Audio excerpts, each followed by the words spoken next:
Hello, and welcome back to the My First Marathon podcast, where we interview runners in all stages of their running career about their first marathon experience to prove that anyone can run a marathon.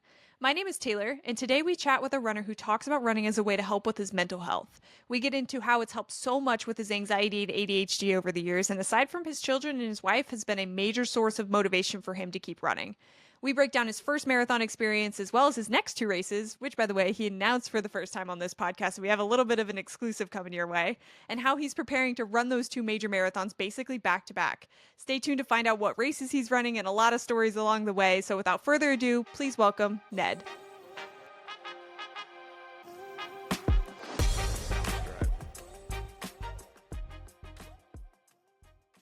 Ned, thank you so much for coming on the podcast this weekend. You had a 20 miler today, so you have to tell the audience too how everything went this morning. Went all right. I'm training for the Chicago Marathon, and I'm in the thick of it now, and I'm really close to that taper. And I have the 20 mile went okay, and then I only have one more 20 miler to do, and then it's the taper, and I'm really excited, but I'm definitely tired today. So yeah, we'll keep the questions easy on you. Yeah. Thank you. Well, cool. Well, I'm happy to have you on today. I know we're all fall marathoners. We're all in the thick of training right now, so I think this is a timely episode to have out with all the major marathons that are coming up. Yeah. But I want to kind of just start from the beginning. Where did you get involved with the crazy running world in the first place? I think it probably started like in high school, like everybody. Like I did like cross country and track, and the high school that I went to, you had an option. You could either have done like physical education or gym, or you could have done like a sport. So like I think like 5% of the people just took gym, and so I was like, well, I'm obviously going to try something. So I never did cross country before, but pretty much no one got cut from cross country. So Sure. I decided to do that. And then I did spring track every year, and sporadically I did winter track, but that's how I never really took it too seriously though. It's just like my friends are on it and everyone was playing a sport in high school. So I just did it. So that's pretty much how I got started. Dang, that's better than my high school. I like that you had the option to get out of PE and do an actual sport. That's pretty cool. Yeah, I went to a Catholic high school. I wasn't even Catholic, but it was we moved to a different town, and my sister was going to that school, so we went to it, and they gave you the option, so I just did the running. Yeah, as you should. Yeah. Cool. So was in the running world pretty early on then. Where did you transition from high school? Was race world even kind of in your vocabulary at that point, or were you just focused on high school at that point? I did like local road races here and there, like a 5K, like in like high school and things like that. Only like a handful, maybe 5 or something. Sure. And then once I went to college, I didn't do anything. Like I had a long hiatus from running. I didn't think about it. It gave me like the anxiety just to think about. I knew how like crazy collegiate like runners were, and my high school cross country and track teams were not superior by any means. We were like not the worst, but we were very close to the worst. So sure. I was like, I'm not doing that. I don't think I can balance my studies and everything with that. So I didn't do it for quite a few years after high school. Okay, so college kind of took a break, and that was like what, between when you stopped running to when you started running again after college, how many years passed in between? I would say it probably took me, God, I don't even know. Now I'm so old now that I'm trying to think about when it was. It probably all started when I moved, probably my early 20s, I got into it. I moved in with an old friend of mine, Ted. And it's funny, he's a professional wrestler.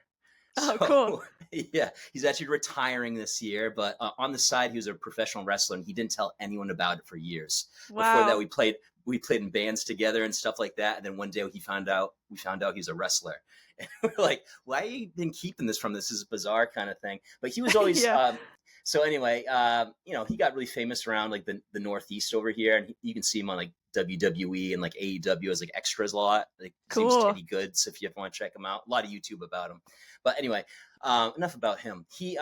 But he was like always so active and everything like that. And I remember there was one day he said, "Hey Ned, like I need to like do more cardio. I know you used to run. Do you mind if we do a few laps around the block and stuff like that?"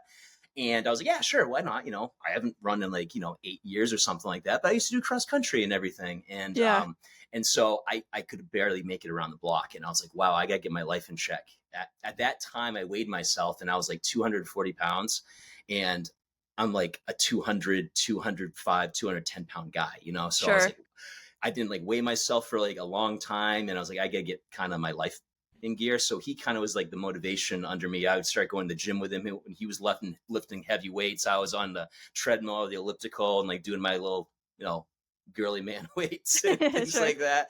But yeah, I dropped a lot of pounds, and then I just decided to get kind of back into running. It was probably like my wife now that I got into it. When I first met her, probably a little 12, 13 years ago, she was like, oh, I'm running like a 5K. Do you want to run? And I was like in the health again that I could get back into it. So Sure. I did. And it's been 13 years and I've been doing it, monthly, like every single month. So Yeah, stuck yeah, with it from there. Cool. yeah, So your friend got you back into it. What was it like? High school running is just completely different than what we get into when we're yeah. adults. So what was it like? Like, what was the relationship like that was different from when you were in high school? What I liked about it is, it was, now that you're an adult, like you choose to do it as opposed to like, I kind of have to do it because it's like a course credit. Yeah. So if you're actually signing up and paying money for it, then it's something that you should enjoy doing. So as soon as I did up my first one, it was like the Father's Day 5K in my town. It's a pretty famous one. And I did that and I was just like hooked.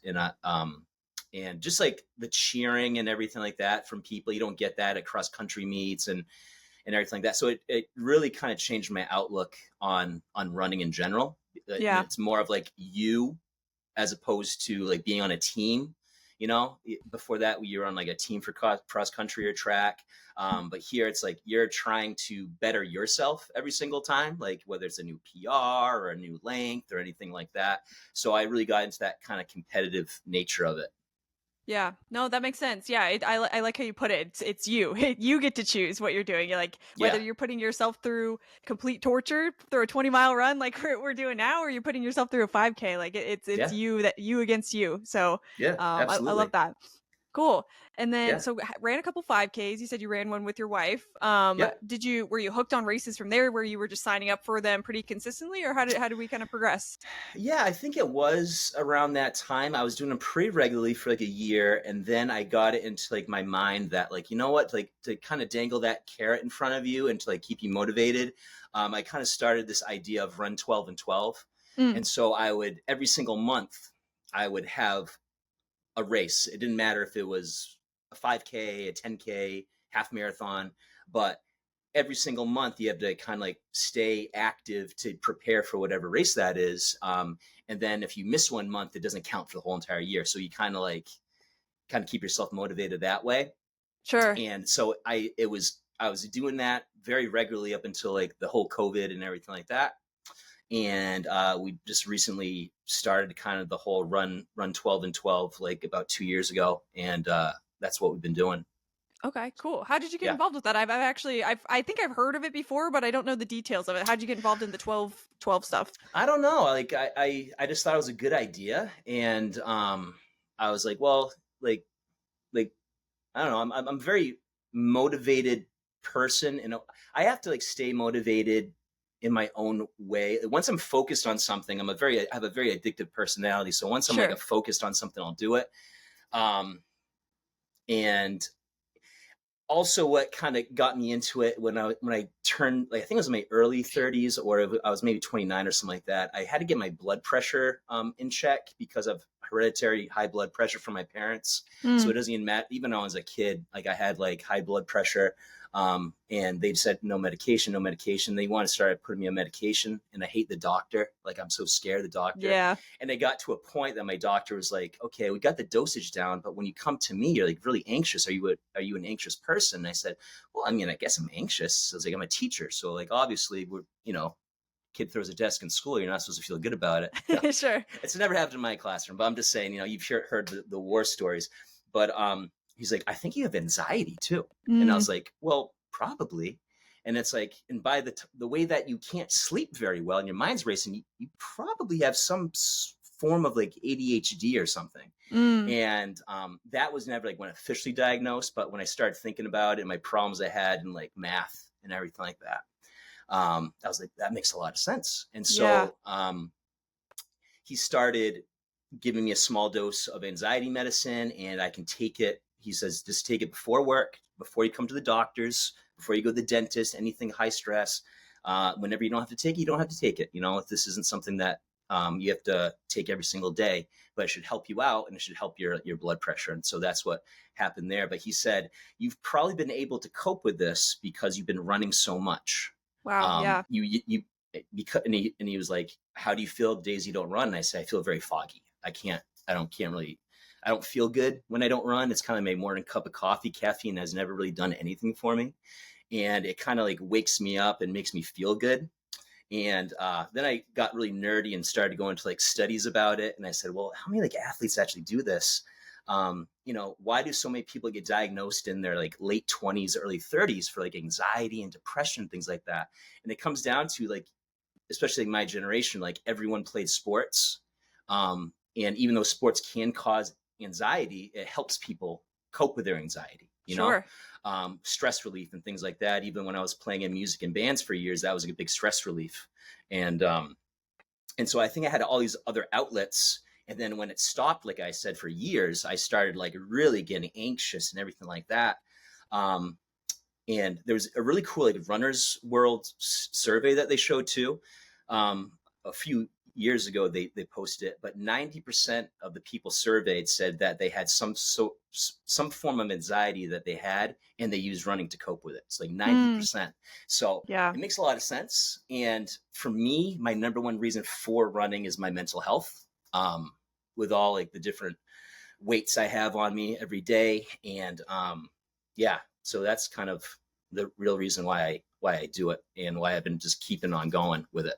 For sure. Yeah, I'm Yeah. fascinated by that stuff. I know we're getting to marathon conversation, but I am curious. You know, you're talking about this pipeline of runners with anxiety, and so many of runners are dealing with it, whether they know it or not. You know, they're finding running as a way to cope with these things. How do you feel like if you say got injured randomly, or Oh, if you had to take a week off for whatever reason, like how does that impact you knowing that you have something like this? it makes me feel terrible. Yeah. um, I'm always, I think it's because my mind's racing. I know I probably, like he was right, I probably do have some sort of attention deficit. I'm always thinking in the future. I always have like anxiety. And so like whenever you have a long race, like you're gearing up for it. Right. So here I am this year, for example, and I'm usually a pretty growth minded person. You know, I have my flaws at times, but this year it was like a few days before I turned 40 in August, and it was a nice day finally. It wasn't humid. I only had to do like 8 miles runs. I was like, this is gonna be great. And I fell down like so awkwardly, and I fell on my ribs. And I knew something was wrong. Like literally my Apple Watch said, you fell, SOS. Do Mm, you want us to call? I'm like, is it that bad? And yeah. so like, am I that old now that I'm falling over like a small Like a pebble? life alert. It was the small, yeah, seriously. It was the smallest thing. It wasn't even like, oh, I trip, I fall forward. I fell like on my like side, and like Sure. my shoulder and my side, my arm like hit my ribs.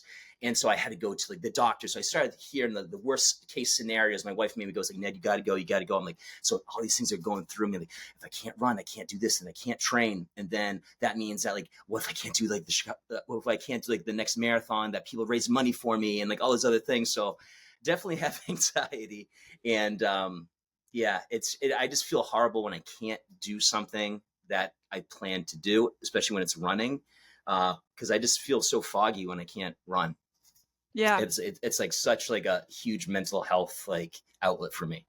For sure. Yeah. Yeah. No, yeah. And I ask because I know that that's a big fear for a lot of people who rely on running for their mental health is that suddenly someday it's going to come, you know, maybe not to a halt. We won't put that juju into the Mhm. universe, but might put a pause on it for a second. So, I just think it's, you know, important to talk about that sometimes we got to take care of stuff outside of just running to make sure that if something does happen that, you know, we have resources and things like that to keep ourselves back on track. Yeah, Um, absolutely. and like you said, forward thinking. There's always going to be something. You're always going to get back to it. So just Yeah. maybe having some confidence in that. But Yeah. cool. So back to your journey. Yep. So we're starting to run a little bit more consistently, and I know you've ran several half marathons. When did you start Mhm. to jump from like 5K, 10K to half? Um, I was probably like, I think maybe 10 years ago, maybe 9 or 10 years ago. It was pretty much like the first year I bought the house I'm living in now. So that's like almost 10 years ago, I think. Yeah. Um, so my wife had a goal with it, like say, hey, let's do like the half marathon in our town. The city that we live closest to, we live in a suburb of New Bedford, Massachusetts, which is used to be the whaling capital of the world. It's been in Hmm. Moby Dick and everything like that. So a really big fishing community over here. But they have the New Bedford half marathon. It's a very popular marathon here in southeastern Massachusetts. So I was like, you know what's down the street? Let's try it. Whatever, we'll do it. And that kind of like dipped my foot into it. And I think I was pretty late to the game. I was like 30 at the time, 29, 30 at the time that we did it. And it was harsh because it happens in March around like St. Patrick's Day. And depending on the weather and because it's on the coastline, like you just like it's either so nice or you get pummeled by hail and wind Mm, and sleet. And it's yeah. like, until you run that corner on like one of like the last few miles, you're like, please, please, please, I don't want to hear the wind. I don't want to hear the wind. Yeah. That year was pretty tough though. The first time I did it, but I've been doing it like pretty much every year ever since. Cool. What about the half marathon distance do you like that keeps you coming back? Um, I liked it for the fact that I think when I was doing like a 5K or 10K like monthly, I was like, well, I need something else now, right? And I got to that point that it's like, man, I should have kept running after like high school because I've lost all this time.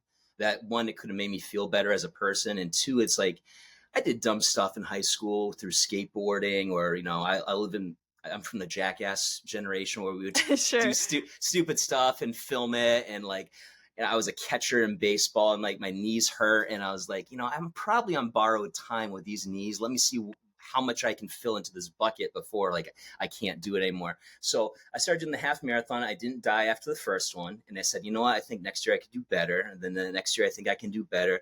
And for the Yeah. majority of the time, I was only doing that marathon. I never really crossed my mind to do any other half marathon for it locally. And then I did sprinkle in some here and there locally. But yeah, that's pretty Cool. much it. Yeah. Yeah. Yeah. So 10 years you started to get into half marathon, or 10 years ago you started to get into half marathons. When did the marathon conversation kind of come into play? So I turned 40 in August. So I the when I was 38, almost turning 39, so like a year ago, I started thinking of this bucket list things I wanted to do because of someone with anxiety and like, am I not accomplishing enough? And like, I'm always overthinking things. It's like, I've always been such a conservative person because like, I just like, I don't know, I'm always fearful about something. Like I Yeah. had so many friends that after like high school, they went down like the California and lived. And I was like, oh no, I'm gonna stay around here. I'm just gonna play in bands and stuff like that. And then I'll do this. I can continue college and everything. Um, but yeah, I made a bucket list of just like 4 random things on the bucket list, and one of them was do a new type of race. I didn't know Mm, what type of race it was going to be. I was like, well, I've already done Tough Mudders. I've done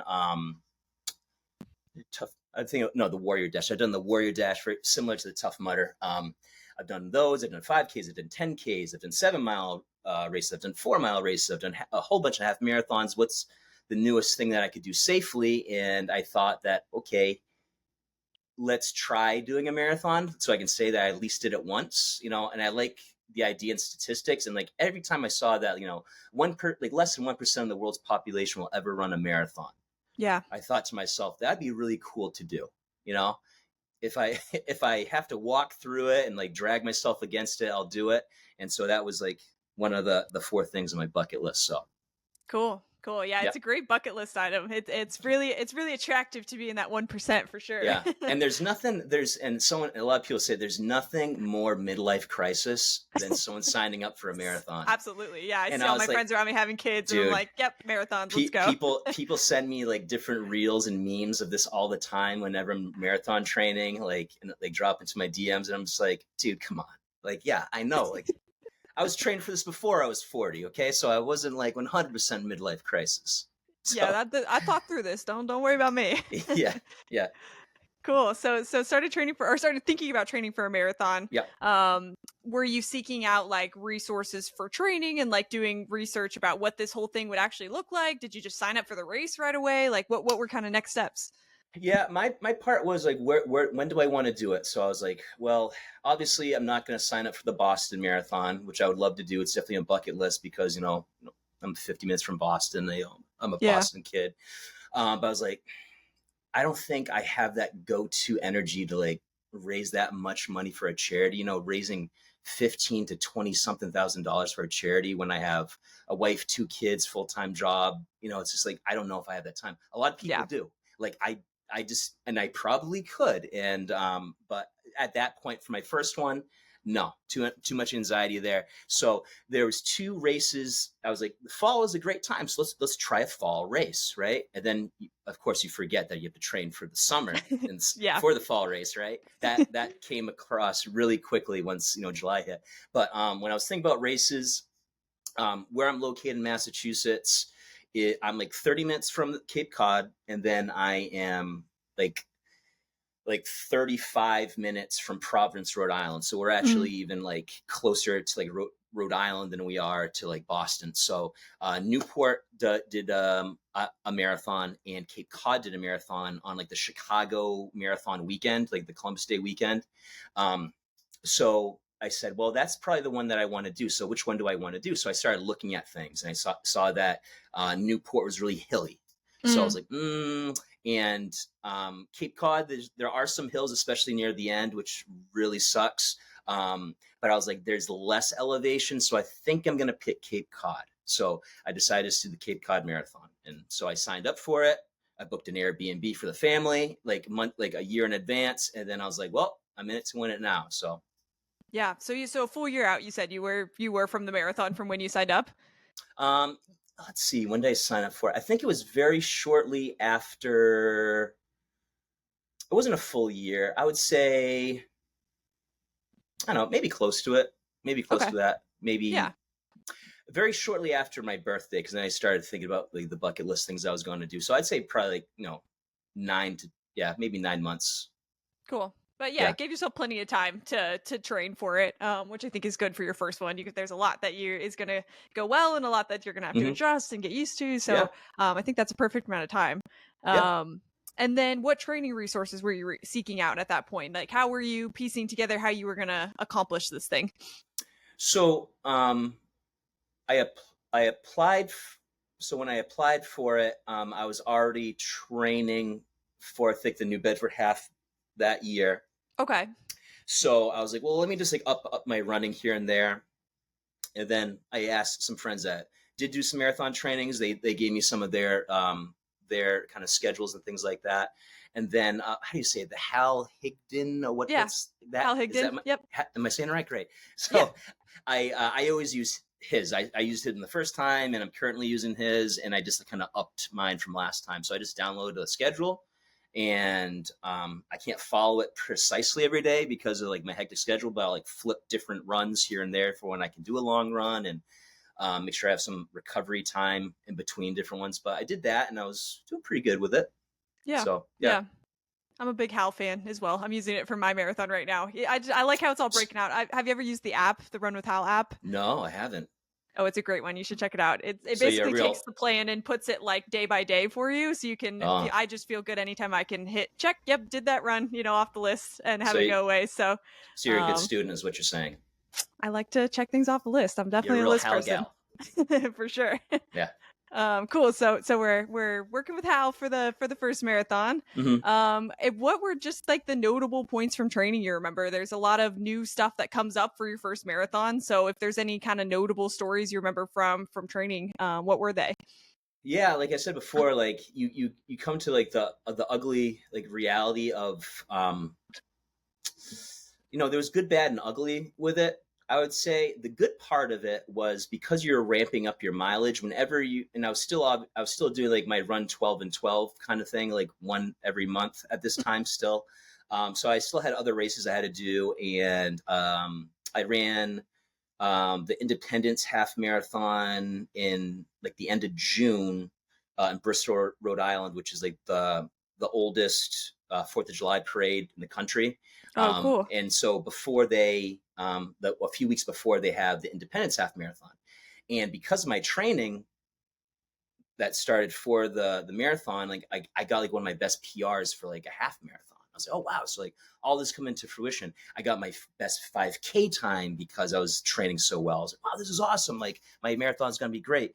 But then once the summer, like once after that Independence race ended and July and August got here, I hit like the ugly like reality of, did I bite off too much more than I could chew, you know? Sure. Because like here I was like someone that was been running consistently for 10 years. And now it's crazy because you're hitting these miles that you've never hit before. You know, I started to think to myself, like, I've done a 12-mile run, I've done a 13-mile run, I've done a 14-mile run before. It's like, God, like I'm almost like 39 or 40 years old. Have I ever run 16 miles?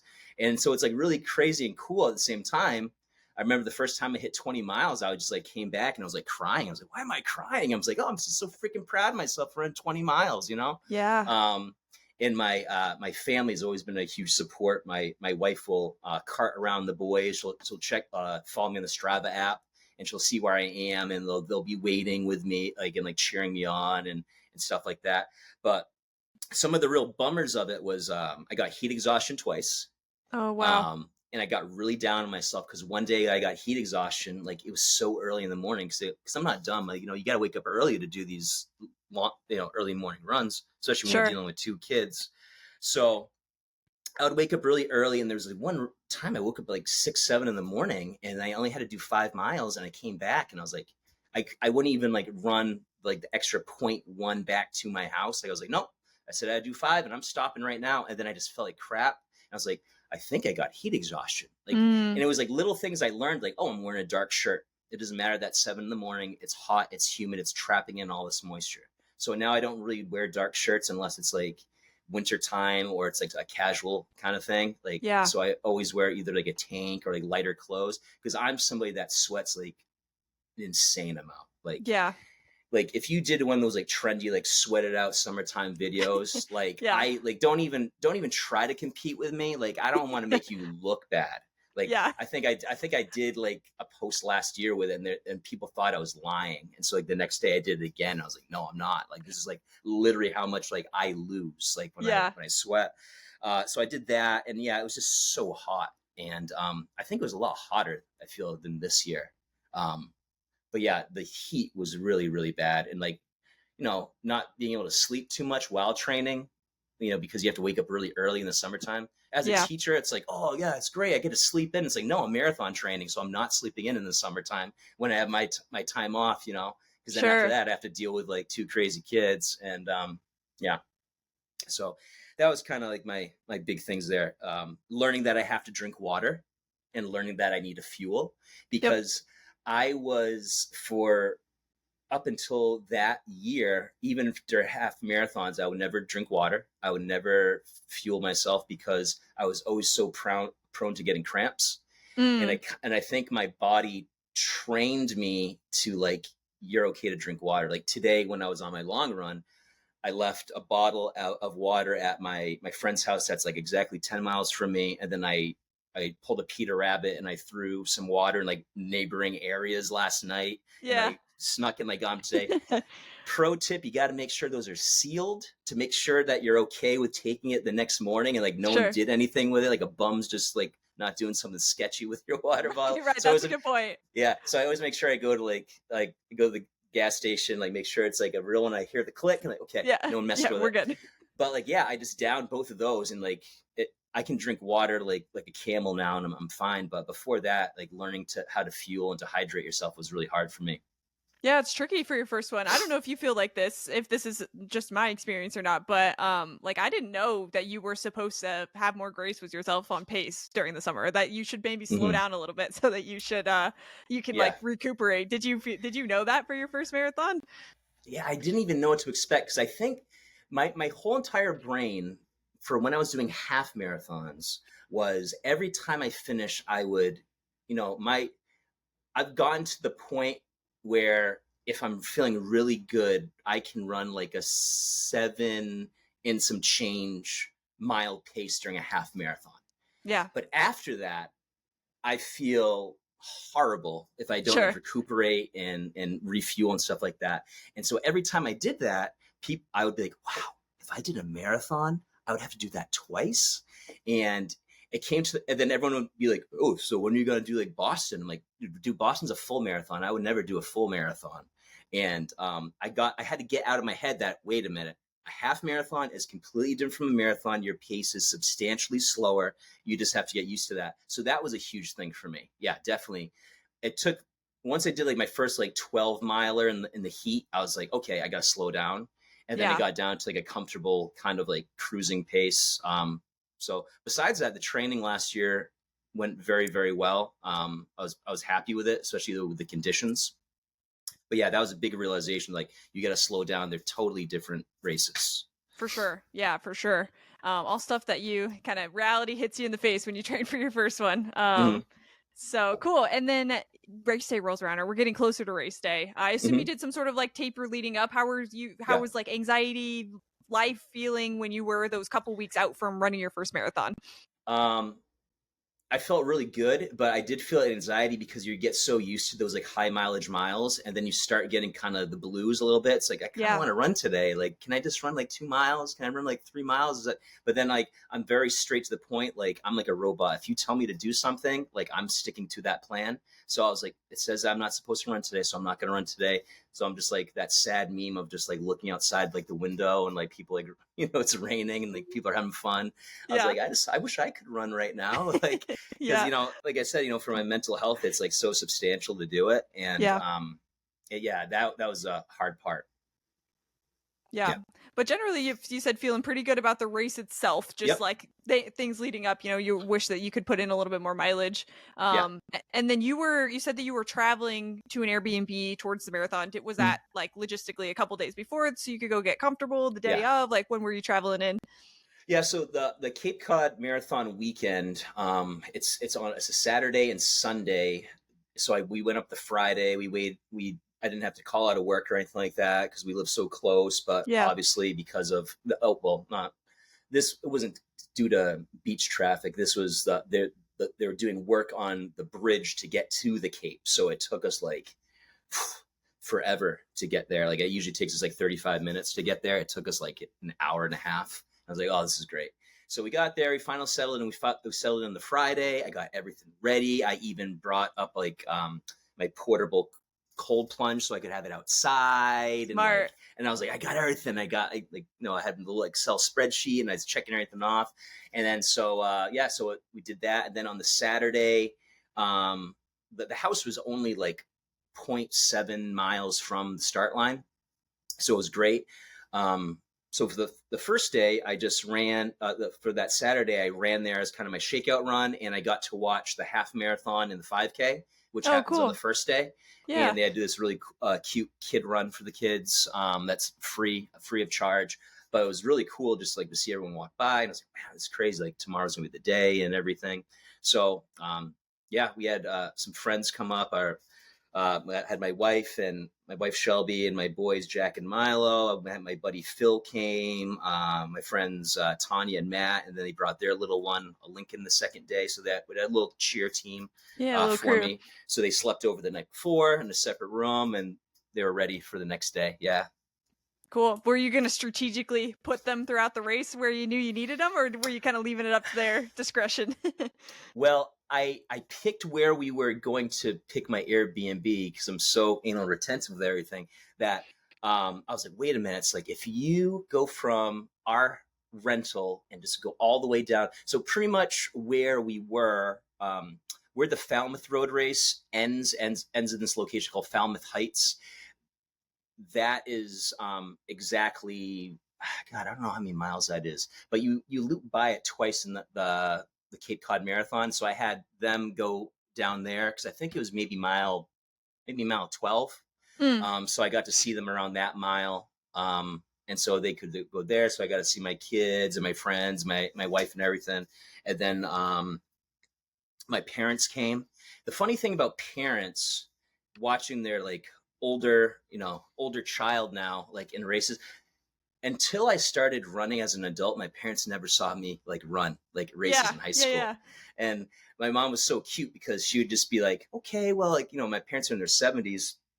My mom had like big old pretzels and like like water. And it's like when I ran by, it's like, do you want a pretzel like for sodium? It's really good for I you. love that. And I was like, yeah, actually I do, Mom. Thanks for the pretzels. Like, do you have any water? It's like, yeah, here you go. And I had like my Nathan's hand flask with me, and I put that in there. Yeah, so it was good. There was good cheering from friends and family. Yeah, it's good. It's always good to have that for for your first marathon, especially, but for any marathon, just have a little crew, people that you can look forward to, have something to look forward to, especially if you Yeah, know what miles they're going to be at and everything. So that's great. absolutely. Um, well, cool. Well, I want to hear about the marathon, of course. The 13 miles, that's what you're very familiar with. You ran a ton Yeah. of half marathons at that point. So what were the first 13 miles like for you? Well, it was hard because the, I did everything right. I did everything right to the T, preparing for it, fueling wise, everything. I used Element powder in my water bottle. I had my energy chews. I had everything that I needed to do. I knew exactly when I was going to use them. I had a really good breakfast. I woke up in the morning. My wife decorated the whole entire house. It was awesome, and I just was able to casually just walk down to the start line, and it was just a beautiful day. You couldn't have asked for a better day. It was really nice. It was really windy, but it was a beautiful day for October. But my wife even slept like in a separate room just so I could have the whole room. Like, and I'm not a jerk. Like, she like literally, my wife can sleep standing up, and I Yeah. like if you like, I don't know, open up a bag of chips, like I'm up for the whole entire night. That's kind of Oh how I yeah. am. Yeah. I wish I wasn't, but I've been like that my whole life. But my mind was just racing all night. I don't know how these like professional marathoners or Olympians do it. Like, It's I crazy. I got 4 hours of sleep that night, and I was like, well, the good thing about that, and I always sleep with my watch for the, like, people think, oh, like, take it off. It's like, no, I want to know how much I slept, Yeah. because Yeah. Yeah. I'm the type of person, I'll sleep for 2 hours and then I'll like wake up for a little bit, and then I don't know if I went back to sleep or anything. So I found out at the end that I slept 4 hours that night, and I was like, my God, like, thank God I'm only like a half mile from there. I don't have to take an Uber or anything like that. So that was the main struggle for me, because the Cape Cod Road Race is the Cape Cod Marathon is awesome. It's put on by the Falmouth Run Club, and for your last 20-mile run to prepare, and they're doing it again this year for the Chicago Marathon like weekend like races. They do a practice run around the whole entire like course, and they literally like stow like coolers along the way, and chews and goos and like everything like that, so like you can practice running like 20 miles of the course you're going to run on. And I felt awesome for that. Like, I felt like I didn't bonk at all. I actually did a pretty good pace, because I was trying. People like, what pace are you thinking about doing? I was like, I don't know, but I'm running with you, and I kind of like this pace. Let me like stay with Yeah. your This feels pace. right. So I was like, oh, I'm really confident for this, and I felt good after it. But I got to like mile. So I looked at my Strava information and everything like that, and I was averaging like an 8:30 mile up until about mile 16. My whole goal Okay. was Yeah. to do. My whole goal was to do a sub 4. That was my Okay. goal. I thought it was a healthy goal. I could do that.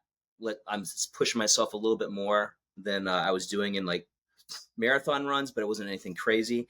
But as soon as I got to 16, I bonked so hard, Mm, and everything just came rushing into my crazy brain. I was just like, oh my God, like, how am I bonking right now? I'm fueling. I'm drinking so much water. Like, I'm going to the bathroom if I even drink too much water. Like, I'm doing right. like everything possible. And I'm just like, holy crap, you really cannot outrun bad sleep. There's no way of doing it. Your body's just saying, Ned, I'm sorry, but if you didn't get enough sleep last night, you probably didn't get enough sleep the night before. Like, we're tired, your brain's working Yeah. fine, but we're done. And so and then I was checking my heart rate, and I never really did that up until like after this marathon, my heart rate and like the zones and stuff like that. but it was definitely high, which obviously leads to bonking. And that's what really leads to bonking, is if you're at an elevated height for an amount of time, it's just like, okay, shutting down for a little bit. Yeah. So then I started like walking, and I just felt so bad. I started thinking everything. I let my kid, like, I'm doing this for my kids, you know, when it comes down to it. Like, I started off this Instagram account, like the year that I started training, and I did it for me to keep myself, you know, accountable for everything. But then it's turned into like, I want to inspire my kids. My kids can go back and look at like daddy doing, you know, doing this hard race, and like, oh, I'm in that video with dad, and like stuff like that. And I just like, oh, I'm letting my kids down. Like, I'm letting I'm letting everyone down. I'm letting myself down and everything like that. I was like, Ned, just shut up. Walk if you have to walk. And so I walked for a mile, and then I started running, and I didn't stop after that. I said, you're not stopping. You're not stopping. You're just going to go. And so I was averaging probably a 10 to 1050 mile after that to end it. And then there's the last mile. The last mile was really hard, really hard. I'm getting emotional just thinking about it. And there's this song I used to sing to my son by one of my favorite punk bands, The Descendants, and it's and it goes, you know, I won't let me let you down. And I have those like even on my shoes right here. Oh, I love that. And I was like, Siri, play that song, and I looped it over and over and over and over and over. Sorry about that. No, don't be sorry. I'm getting chills at you saying it. I mean, that's just so cool.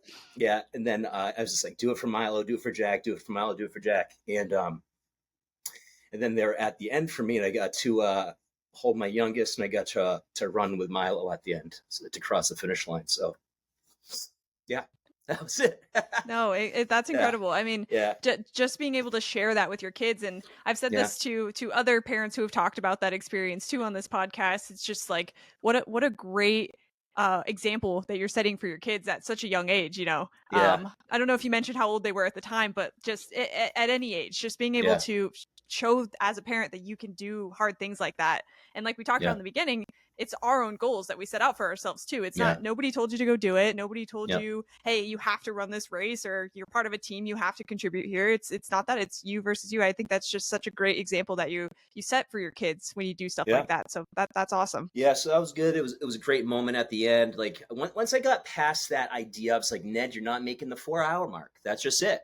Yeah. You're now finishing the race. That's your marathon. You're going to finish it, and you're going, and you knew that your boys are waiting for you at the end. Push for it, and you're going to go. And like, that's what I did. My kids had the greatest smile on their face. My my oldest was 4 at the time. He's now 5. My youngest was 2. And just lifting Jack was just like, oh my God.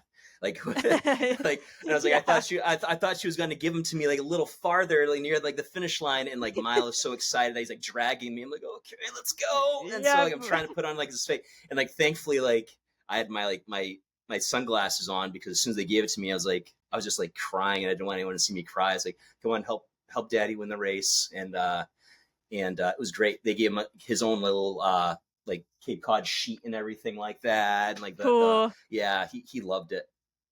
Can we talk about how ugly those medals were though? Like, sure, absolutely. Yeah. Let's air them out. Oh my gosh. Do you know what that is? Is that just the shirt that you got? Yeah.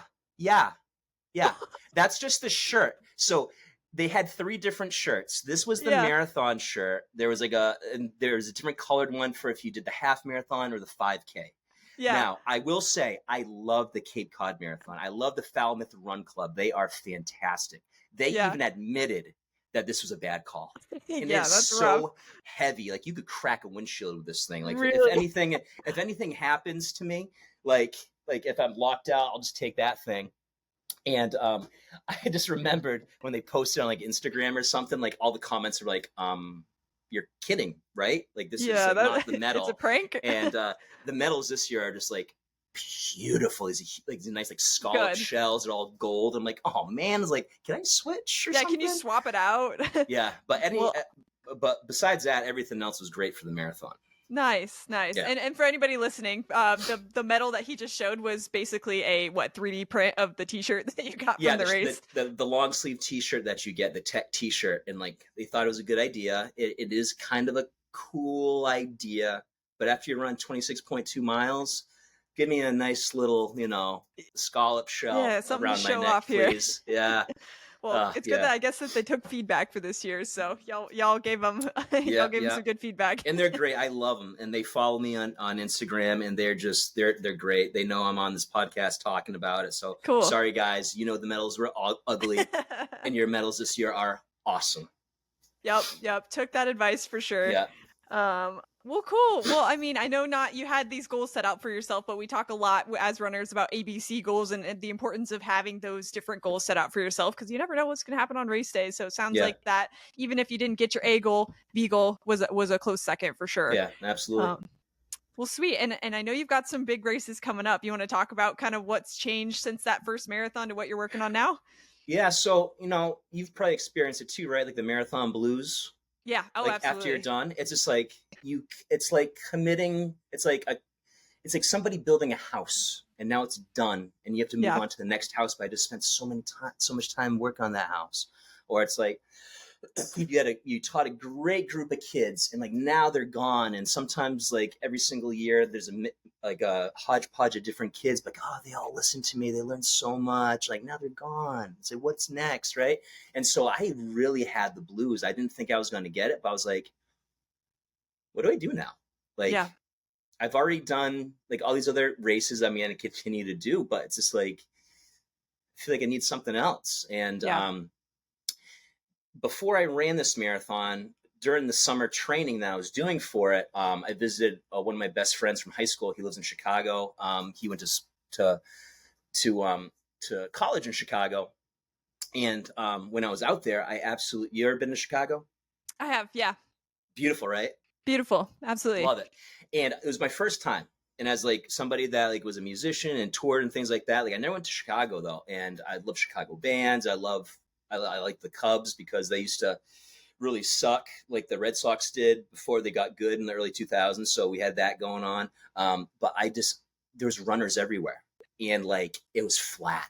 And I was like, so when I was going there, I had to do my marathon training. So I was running in the morning. I was like, Steve, this is like beautiful. He's like, yeah, you should just do like the Chicago Marathon next year. And I said, I don't know, Steve. Like, I got to make it to this Cape Cod Marathon, and I'll let you know that, if I don't die, I'll sign up for Chicago. And so I didn't die in the Cape Cod Marathon. So I entered the lottery to get into Chicago, did not make it. And then so I decided to run for a charity. And so what I like about Chicago, obviously it's one of the world majors, but they are so modest with the amount of money that you have to raise to be in the charities. All of these people that say, oh, I didn't make it into the lottery for Chicago. It's like, okay, do you understand that you really only have to like raise $1,200 to like $1,800 within a year? That's not bad compared to some of the other majors. Yeah, like it's insane. Like all these people that get so hurt about it, it's like, then sign up for a charity and like it'll make you feel good and whatever. So I decided to do Autism Speaks because my oldest, Milo, he was diagnosed with level 1 autism when he was 3.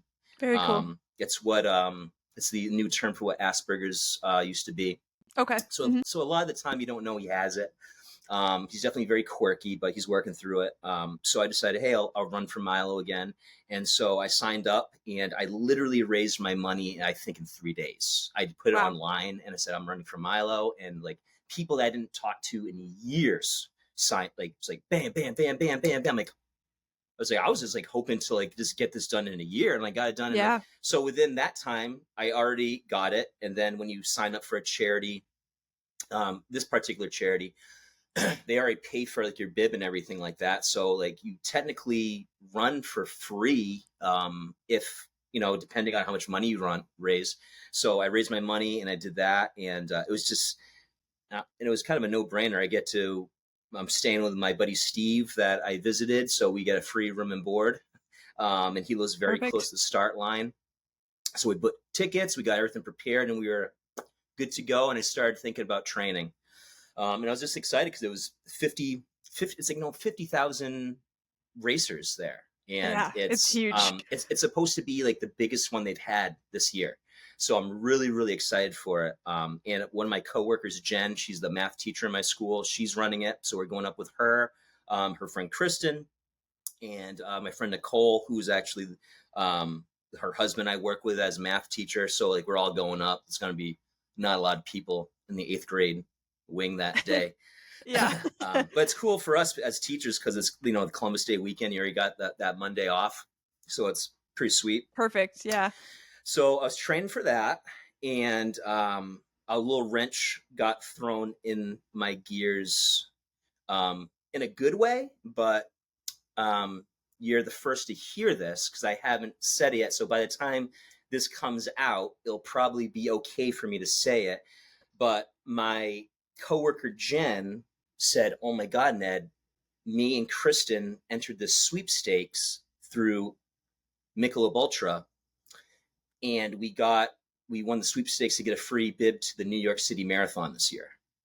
So the first thing I was like, "Oh my God, that's amazing." And then I was like, "Wow, you're stupid because you understand that's 3 weeks after we have to run Chicago. Right. So how are you going to do that?" And as I'm calling her stupid, I was like, let me try this. So I just randomly did. They said hashtag why you want to be on the team. And I said, just said everything I was doing. I'm running for Chicago for my son. I would like to promote and promote, autism health and mental health and everything else I believe in.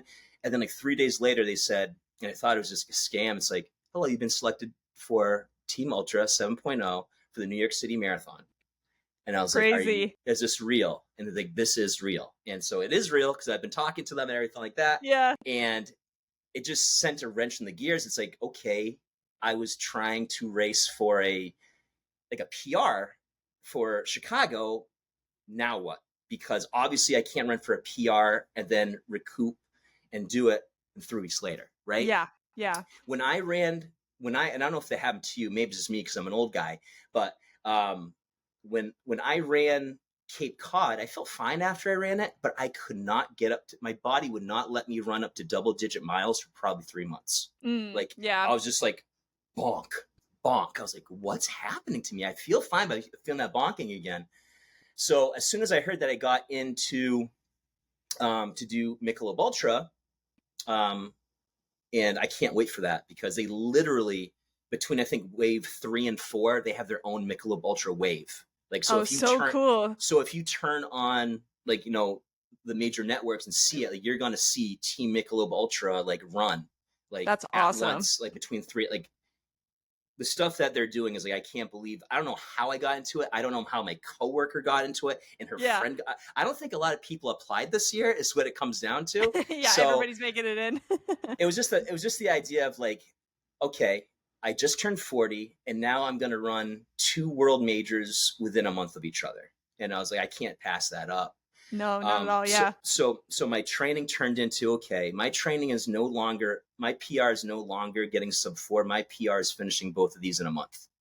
Yeah. My marathon does not end until I cross that finish line in Central Park, So my training has looked a lot different this year. I've been trying on these longer runs now, saying, okay, what's a comfortable run that I can do right now that's not going to make me feel like I'm doing a crazy party pace where I'm kind of doubting myself, I'm going too slow and I don't feel like I'm doing anything, to what's a happy medium where I know that if I'm done doing this after 20 miles, I could definitely do 6 more, take a week off, do some low impact cardio and build back up for New York.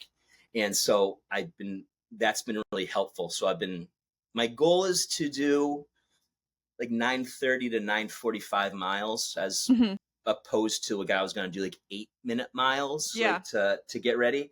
But I feel even today, I was doing 9:30 miles and I felt pretty good. I think that if I did 6 more of those, I'd be fine and I wouldn't be bonking. As long as I don't bonk in Chicago, I know I can do New York because because if I know how I bonked on the Cape and it took me so long to recover. So if I don't bonk, I know I'm going to be good. And whatever happens in New York happens in New York. It's obviously hilly. You're going over bridges. But you can't say no to a life an opportunity and Oh to yeah. inspire kids more and everything like that. So No, yeah, that's amazing. It's amazing, like you said, it's amazing that you and coworkers got into the it's sweepstakes and you insane. you get all this covered. You get to compete with this team. Like it's so cool.